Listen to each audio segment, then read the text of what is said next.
This is rather a departure from the inner workings of the public library, but it's a topic well worth thinking about in a time of considerably reduced resources in library land. This is a case where creativity counts, and that old saw about thinking outside the box can pay off.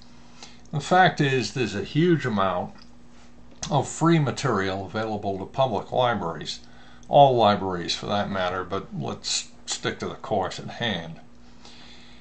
The government information part of this week's lecture has obvious roots in my years as both a real GovDocs librarian and teaching a course in this stuff in many, many iterations.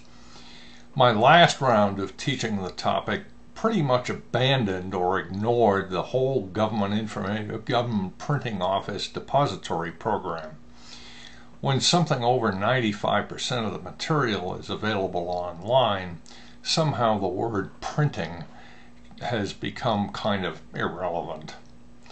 This is not a point of view that has won me any fans in the depository library community, but I'm used to that. The fact is that every library is in essence a depository library as long as they are hooked up to the internet. Making the best use of all that free stuff is another issue entirely.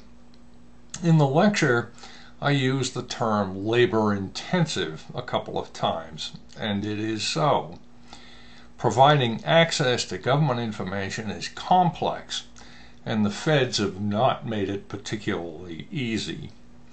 The librarian or librarians involved really have to know what they are doing. Just throwing up some links on the library webpage is not doing the job in any responsible fashion. I hope, if nothing else, that what is in the lecture about government information will at least get you thinking about some things. The other part of public domain has nothing to do with the feds, or at least not directly, as the copyright law is key to this whole thing.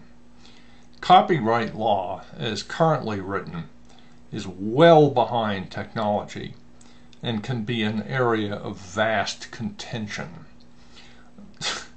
In fact, if you really want to make some money, forget this library business, go out and get a law degree and specialize in copyright and intellectual property law. There are buckets of money to be made.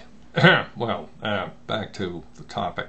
Anyway, at this stage, I imagine you're aware of at least Google Books and maybe Project Gutenberg.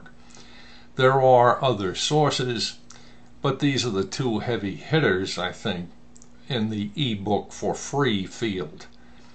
There are some obvious issues into which I do not delve in the lecture, but so much. The main one being the technology involved. There are at least half a dozen e-book readers on the market, may very well be more for all I know, and some with relatively tolerant operating systems, others not so much. And as it is with all things computer, the technology changes rapidly, and there may or may not be agreed upon standards so that one format will work on everything. Those of you who remember the pre-Intel chip Macintosh Windows incompatibility will have an idea of what I'm talking about, and we've talked about standards before. All that being said, the public domain offers public libraries a large opportunity to provide both first-hand information and access to material that might otherwise not be something you're going to keep on the shelf. Case in point, the marble fawn is available from Project Gutenberg. On to the lecture.